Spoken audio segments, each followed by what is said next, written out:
there was some extra money in there to move into those salary line items. And that's what the first few on those, the next resolution is. The last item on there, someone broke their monitor and needed a new one. No, I didn't break it. It just quit working. So I have $1 and something left. I know, you did really well with that. This is going to help Gary with his office supply budget. So that's what the last one is. We just put everything on one resolution. I'm okay.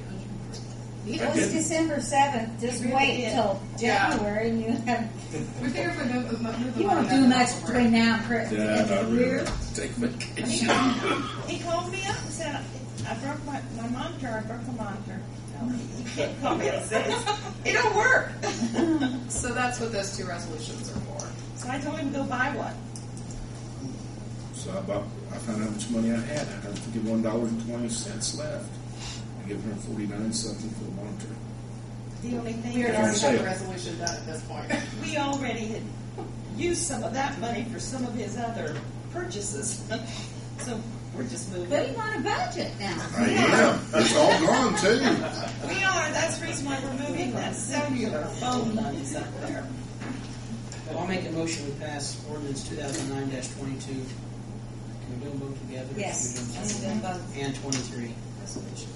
Second. Yeah, the resolutions. Resolution 2009-22, 2009-23. Any further discussion? Hearing none. Roll call vote, please, Judy. Daryl, Yes. Bill, Yes. Herb, Yes. Jamie, Yes. Helen. Yes. Thank you. Thank you, Ben. Thanks, Devin. Thank you.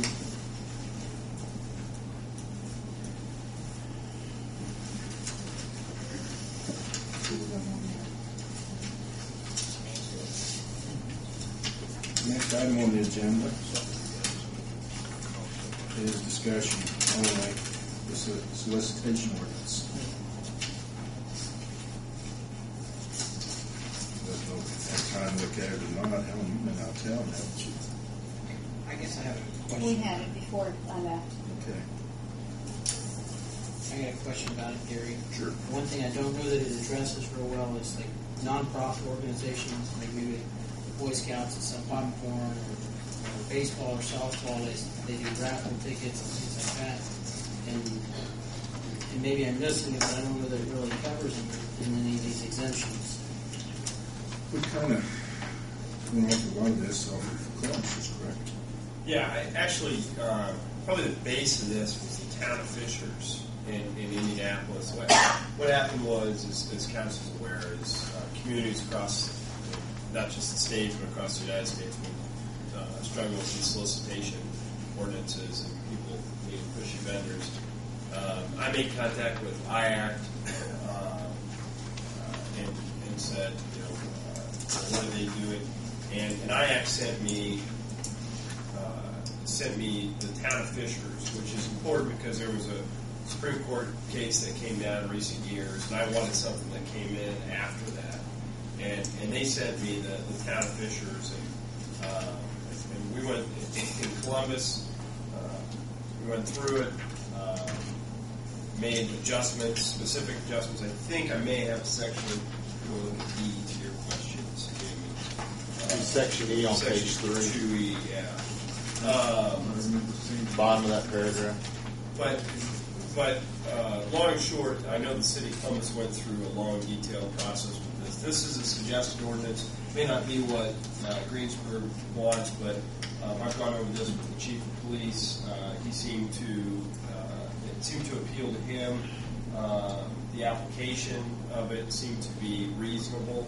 I know Helen had pointed out that you can have any ordinance you want, but if you can't enforce it, it doesn't mean anything. And hopefully this addresses some of the concerns. I think Jamie's concern was real good. That was one of the first things we dealt with was Boy Scouts and Girl Scouts. And I think the other thing that you'll see from your community and your districts is the Chamber of Commerce. They'll come in and say, we don't want to be cut out.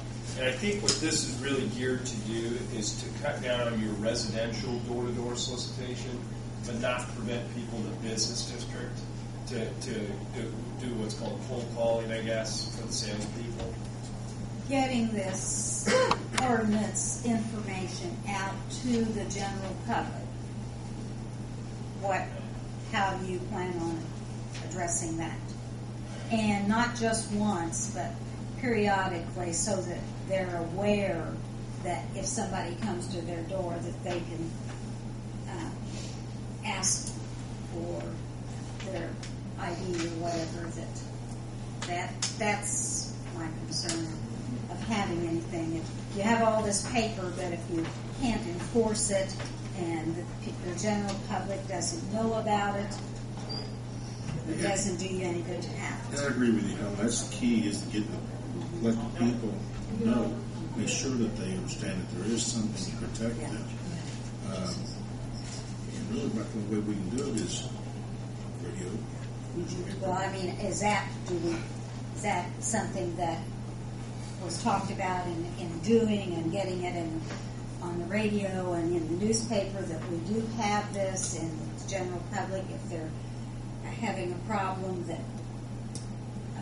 this is what they can do? Scott, did you have something? Well, along that line, just to help educate the residents, we have a good website. I mean, you would probably be amazed at the number of people that visit that website. I have a website. I know Chief Heaton has a website. You know, we can put these, in banners all over that. But I'm asking, we could utilize the water office on the billings, whether it be getting maybe some summer help in to stuff envelopes or something and put it in there. Again, newspaper, radio. Had to get it right here. Chief Heaton and I both go to a lot of meetings that we could, be the bearer of good news. Well, to and the I think public. that's what, if we do this is what I think if we can get a needs good, to be out right, in the forefront. right, if we can get a good ordinance that makes a lot of good sense and so on, we can be. I don't see a problem with getting it out to the public. We've got so many different avenues that we can do it with. Well, I know we have those avenues, but we need to, sometimes you have those and you just kind of forget, I should have done this or should have gotten that information out there. So we need to sort of have that in the forefront, that's what we need to, and not just once, but periodically. You're right. And something else, Helen, there's some people who don't even want anyone to come to their doors. And if they don't want anybody to come to doors, then it's up to them. But no solicitation, no peddlers, But that doesn't help. We found that out. That you can have that sign and they still open your door and come in. I believe I cleared around my neck and hang on my chest. I can't read. Well, I guess the concern here is it does address it, but they still have to have, like the Boy Scouts, they still have to have a permit. It just says the licensing fees are waived. I think the intent of that is, Jamie, using the Boy Scouts as an example, they would let us know that they're going to be doing their sales, whatever the time period is. There wouldn't be any fees involved. Right, they wouldn't have a fee. So they're still going to register, that they are going to be going door to door in the community. Right. Just like a school organization doing some fundraising type sales, they would let us know too, and they're exempt from the fees and the IDs because they're the non-for-profit.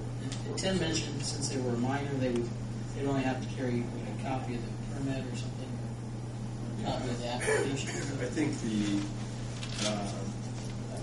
towards the bottom. Yes, I see.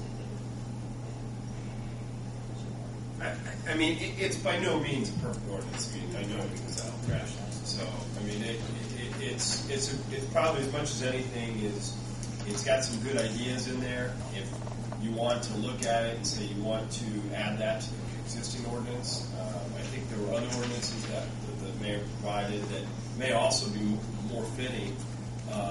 This is pretty exhaustive, obviously, but I think with that comes some good ideas that you can either say, yeah, I like that, or no, that just doesn't fit, and go from there. And we'd like to keep it simple, but all possible.